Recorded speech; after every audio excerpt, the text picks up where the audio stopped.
Good morning, good afternoon, good evening, wherever you are in the world. Thank you for joining me for this week's edition of the SMIE Consulting Midweek Roundup. It's Wednesday, May 4th, 2022, and may the 4th be with you. Today we're going to be answering three questions we've been hearing from international educators over the last few days. And in the next half hour or so, we'll take a look at some of the key news stories that have led to these questions being raised today, and hopefully provide our view on how these topics might impact what you do in international education. And as we do each week, we take the time to spend with you on these news stories, going in depth into them. We take our news stories from our newsletter, all the SMIE news fit to share. Comes out Mondays, 9 a.m. Eastern, direct to your inbox. And also, if you subscribe on LinkedIn, you get it a half hour early on Monday morning. I'm dropping some links into the chat so that you have those for future reference. First is the link to our website, smieconsulting.org/subscribe.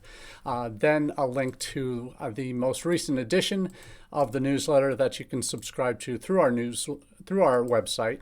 And then the third is the LinkedIn version of that you're welcome to subscribe to as well. We've got nearly 600 subscribers on the LinkedIn newsletter in the last 4 weeks, and really encouraged by how much more broadly that message is getting out to the international education community.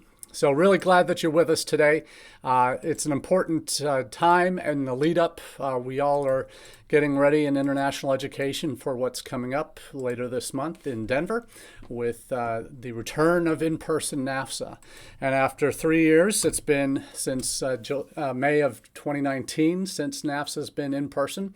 It's going to be great to be back together with thousands of international educators from around the world. And we're looking forward to what's to come. And I'm sure everybody's inbox is just flooded with requests from vendors and other service providers, potential university partners that you're looking to connect with, or they're looking to connect with you to potentially begin a relationship or enhance an existing one. So hope that the next few weeks leading up to NAFSA go well for you, and that the conversations you're able to have allow you to spend your time as wisely as possible in that very busy week of NAFSA. So let's get right into our questions. First question of the day: are you asking the right questions in your strategic marketing? And this is a question I know with many of the universities that I consult with comes out of really identifying what's the goal here. Do you want more international students on campus? Great. Okay. Do you want more diverse countries from where international students should come from? Okay, that's a different question. Who are you targeting with your messaging? Those types of things. So every institution that I've had the pleasure of consulting with over the years, that's been the important starting point. But what I've seen happen, the reality is, very few institutions spend the time before they bring in consultants to really think about what their identity is, what they want to be. And it's really the questions that get asked, follow-up questions after I ask those initial questions are ones that you would think would be ones that would be already part of what that institution's done. The answer to those would have been more readily available, but they aren't in many cases. So what's important is what you have on the institutional level is, if you're going to be outsourcing marketing in any way, is know who you are first. And the folks at INTED, I've long respected what Ben Waxman and his team do there. In terms of the services they provide to individual institutions. They're a much bigger shop than I am here at SMIE Consulting, and they do some fantastic data work that is really impressive in terms of digging in and really customizing their work with individual institutions, and not just regurgitating the same plan that a provider might have used with a different institution, just regurgitating, changing the names, and thinking that's going to be get them through the door and get their products bought by the institutions. So really, they do take the time to get to know their clients, and they ask the questions. They had a recent post, and that's what's kind of led to this question today about, are you asking the right marketing questions, strategic marketing questions before you outsource? But these are also good questions to hopefully know the answers to if you're doing things internally and scaling up and going in some new directions. You want to know who you are and what your plans are, what your identity is really. And what that boils down to for purposes of this discussion here, in terms of as institutions, what are you actually using as the motivating answers to questions, or asking the right questions? Intl team boils it down to three key questions: to whom do we market, whom do we accept, and how much do we award them? So those are the three essential elements in the admissions funnel at any institution around the world that has gone after domestic students, international students, regardless of where they're from. And what I think the first point is, the first question, and the Intl team really hones in on this one in their work with individual institutions, is that oftentimes way different vendors come in, different providers, different consultants might come in and just provide kind of a cookie cutter approach to things, when the reality is every institution has a different identity. They may sound similar to other institutions, but the realities of to whom do they market? A further refinement of that question is, to whom should we market? Is probably the additional refinement I would add to that question, because that is not the same for every institution. Because depending on your academic profile, depending on the resources you have, depending on your campus-wide plans for international in this particular circumstance, are you marketing to the right students? And you may have aspirations to get into new markets that you're not currently in, so your messaging will need to be different in those markets where you don't have a brand identity. So knowing those answers to these three questions: to whom do we market, whom do we accept, and how much do we award them? And the second question, to whom do we accept? And that is really, it boils down to what's your admit rate, but it's also who do you want in your class? Obviously, when you market to, to whom you want to market. You have a particular persona or profile of students you might want to accept, but you're not going to know that academically for every student that you might be marketing to. But you can, the next question is, who do you want to admit? If you're in a new market, you have obviously standards internationally that you have that you try and apply evenly to every country. If you're trying to break into a new market, do you perhaps relax a certain standard on test scores? Perhaps if you were still requiring test scores, would you go test optional if there's simply not access in certain markets?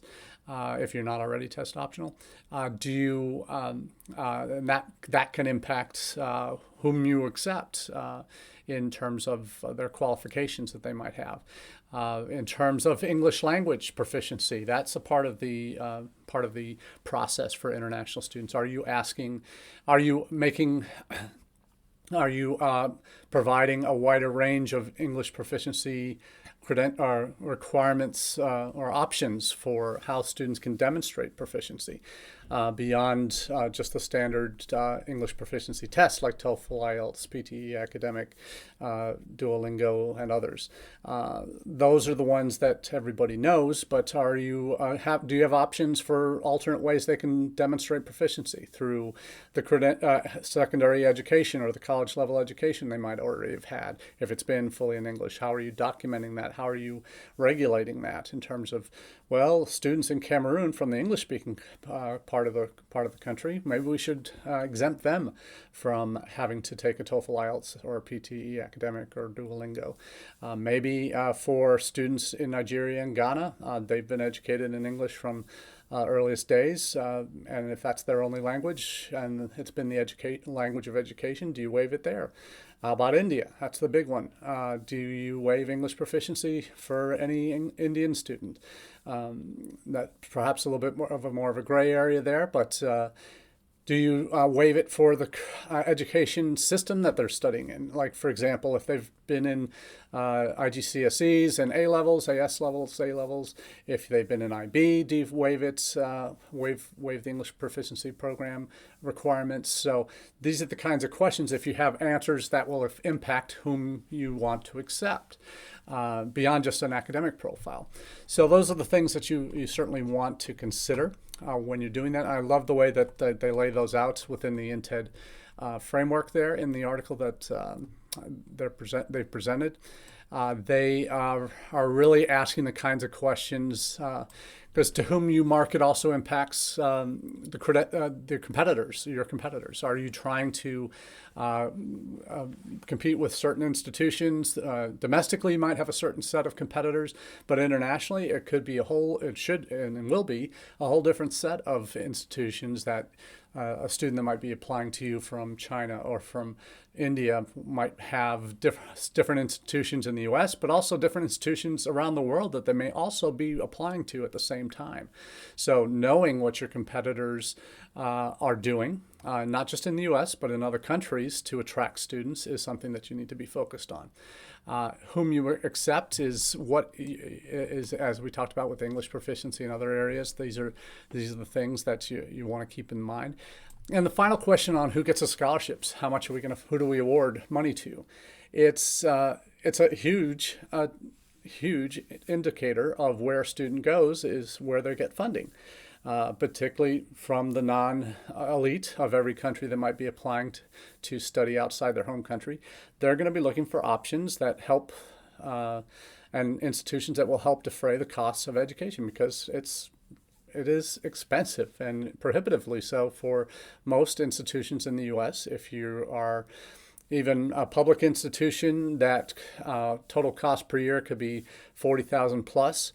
For out-of-state and international students, that's a lot. And if you don't have, because that could be over a 4-year period, over $200,000 for an undergraduate education. And if you're not able to defray that even a little bit, you become much less attractive for the middle-class family from India, from China, that can say that they've got a scholarship somewhere else that can help cut their costs by 15-20% or more.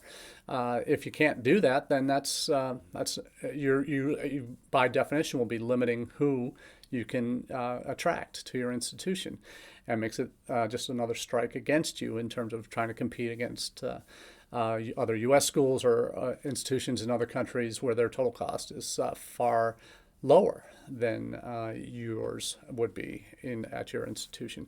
So those things are really the core questions. I think they're spot on at INTED in terms of nailing that down. And I think that it's really important for institutions that are about to really go down the strategic planning route on how you're going to market, who you're going to market to, what are you going to how much you're going to pay for how much you're going to attract, be able to commit to funding students. It's a real interesting decision there. So, in terms of for the person on LinkedIn who's just commented, I can't see my video.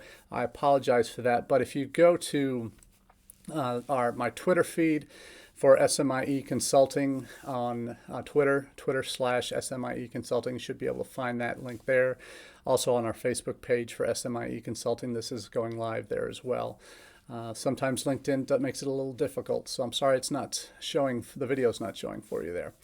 At least you're hearing me, so hopefully that works.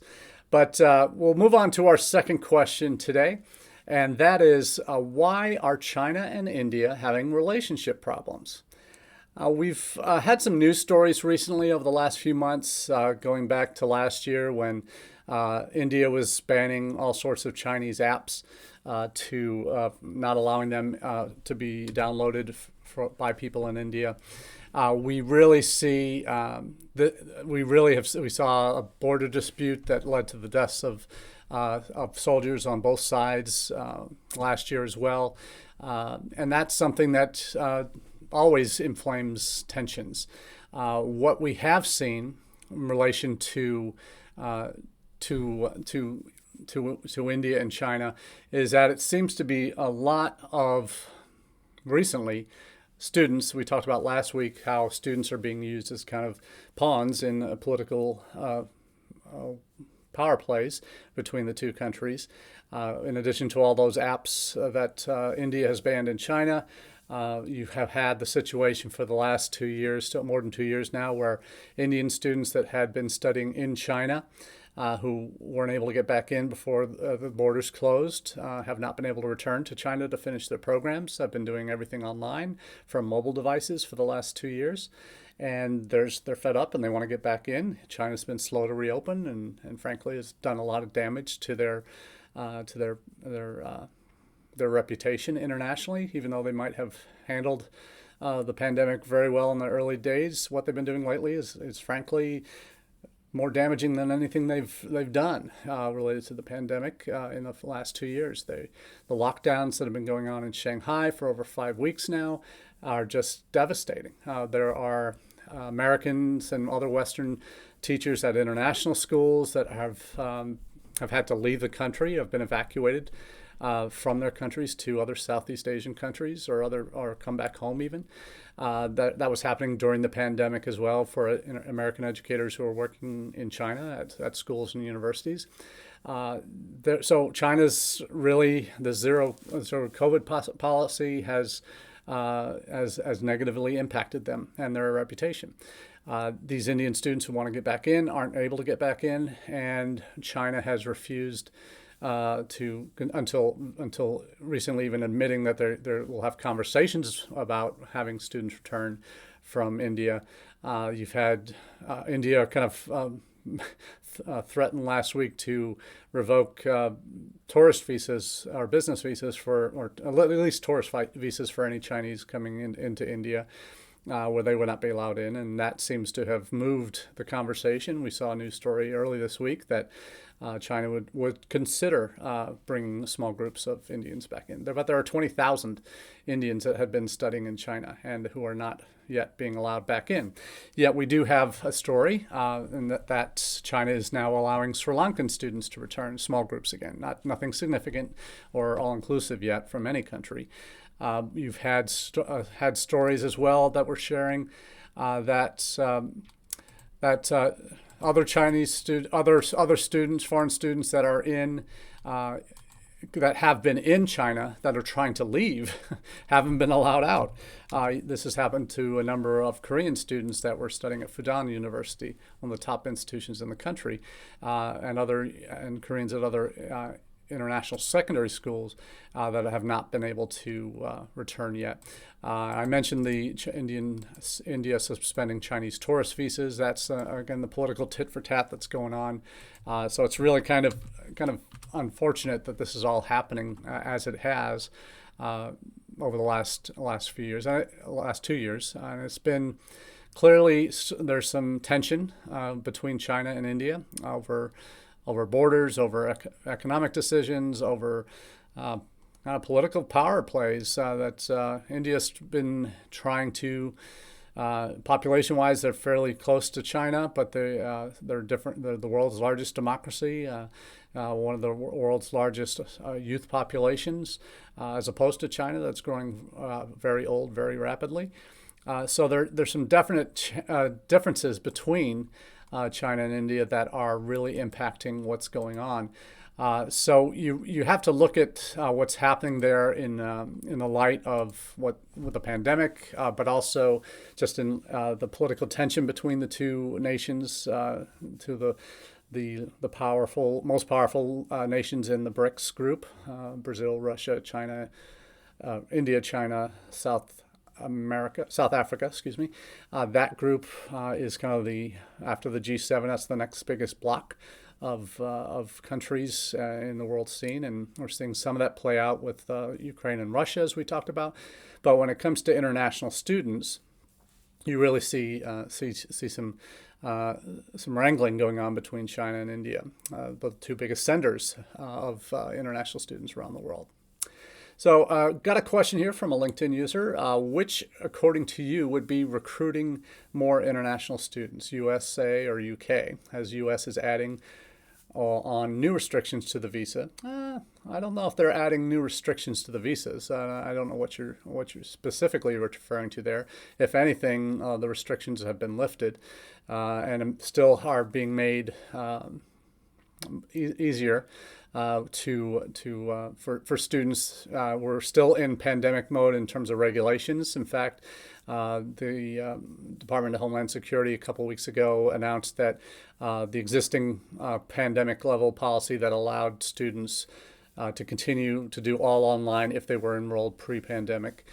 They can continue their studies all online from within the United States or back home, and also allowed for those that are coming to the U.S., if they're enrolled in at least one in-person class, they can enter the U.S. in F1 status, in visa status. So the rules have actually been kept loose for those students. I think certainly during the pandemic, the UK has come out better in terms of their numbers and not losing ground over the last 2 years in terms of in-country students enrolled, international students enrolled. But volume-wise, the U.S. is still over 1 million students in the United States, international students in the United States. I think the UK just hit 600,000 this past year. So there, in terms of actual volume, the U.S. is still above the UK in that respect. But UK is doing really well. They've gone all in on China, much like the U.S. did 15, 20 years ago. And they're seeing the benefits there. But we'll see.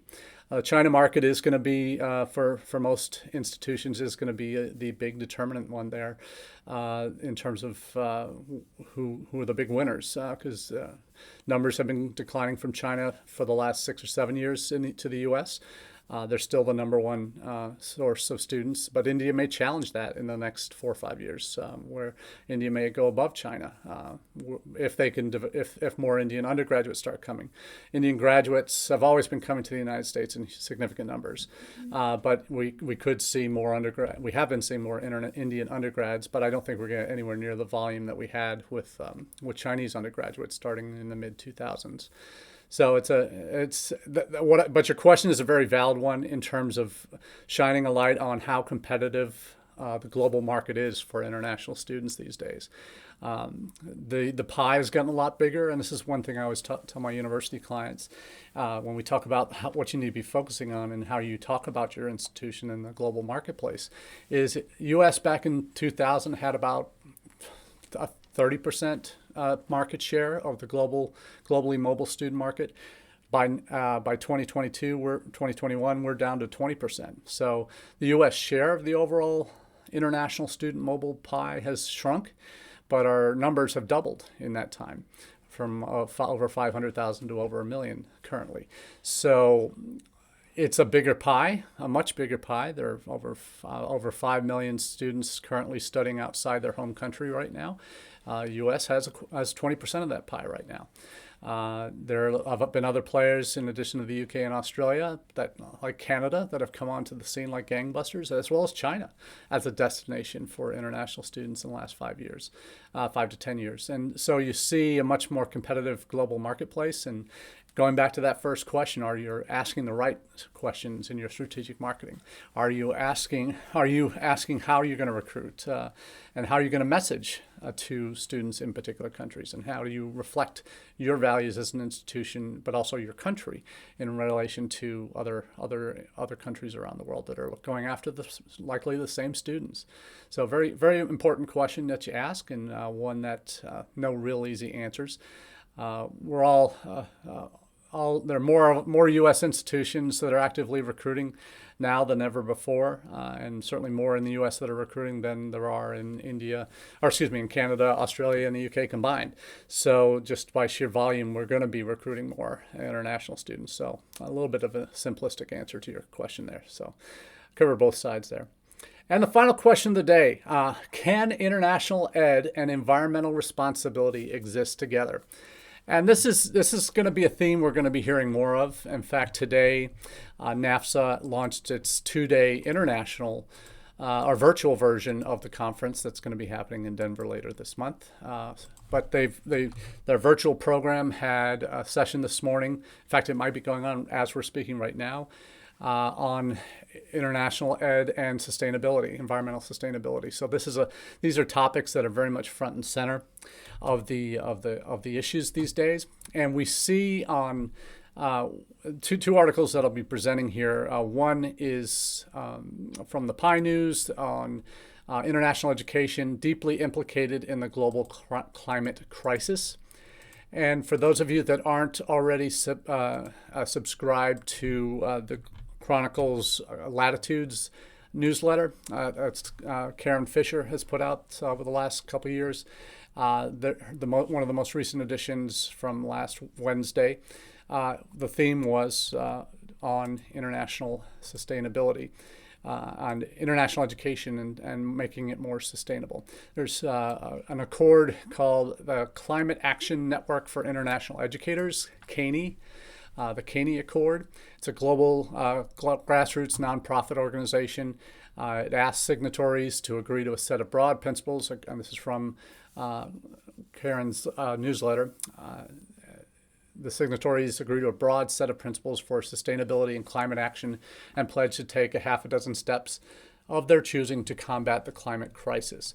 So it's an interesting take on the concrete steps they can take, like limiting in-person meetings and airline travel, measuring and setting targets for emission reductions within their institution or office, and adding climate literacy modules to study broad programming.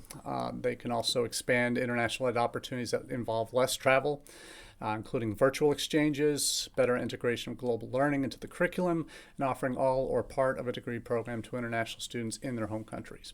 So these are things that some of which have grown out of the pandemic, and with everybody being forced to go online, certain countries found out really quickly that doing online is not as easy as they thought it was, certainly when you consider time differences and price differentials that you should and build into those kinds of programs. But the opportunities are growing and interest is growing, not hugely, because some of those initial experiences during the pandemic when everybody was forced to go online weren't the most positive ones. So as those have developed, as newer students come into the pipeline that maybe are more open to that and have had these experiences in secondary school or in undergraduate studies, if they're looking for graduate programs, may be more willing to consider an all-online degree or a part online degree. So institutions that are looking at these issues now and are setting up setting up procedures and policies at their institutions that can address these kinds of issues and frankly be more responsible in their travel as institutions. I think from institutions that I'm working with currently, we're looking at ways that we can minimize international travel, and when it is done, it's done for impactful things, truly impactful things, for beyond just MOU signings, but really establishing formalized programs that are going to be really bilaterally quite successful and sustainable, looking into online options, but also looking at recruitment travel, because a number of my colleagues who are road warriors are really, this is probably going to be one of the hardest things that they have to grapple with in their work in international education, and balancing that with environmental sustainability in terms of our impact on the world. All the trips that we take to recruit for 3 weeks to a month in 8-9 different countries, is that still worth it? A pandemic has certainly thrown up a lot of other hurdles to travel internationally, with potential testing and quarantine periods and other factors that may make it less attractive to begin with. But certainly there are some real elements to what we do with recruitment travel that really need to be reexamined in the light of day in terms of when you do go. Is it, as some institutions are looking at doing exclusively, their recruitment travel will not be for lead generation anymore. That they'll do virtual fairs that help fill their pipeline quite successfully over the last 2 years from a wider variety of colleges or countries than they might have normally had ever gotten before. And now their travel focus will be on admitted student events at the tail end of the funnel, or alumni receptions for new students that will be coming in the fall. Those are the kinds of things that I think those that have been more active traveling internationally for recruitment might be forced to consider as new models of how they approach recruitment travel or institutional travel internationally, and also domestically. There's a lot to say for that. Having that personal connection is still going to be important. How you can replicate that virtually, if at all, those are the questions and balancing acts that need to be done in the enrollment process. Are there adequate alternatives that we can be exploring as institutions? So we'll take a look at those. These kinds of questions won't go away. We'll certainly have these again in the coming weeks and months. Certainly appreciate you all being online with us today, and hope that in the coming few days, hopefully we'll get a chance to reconnect at NAFSA in Denver. Looking forward to connecting with many new and old colleagues there. So until next time, wish you the very best, and we'll see you next week. Cheers.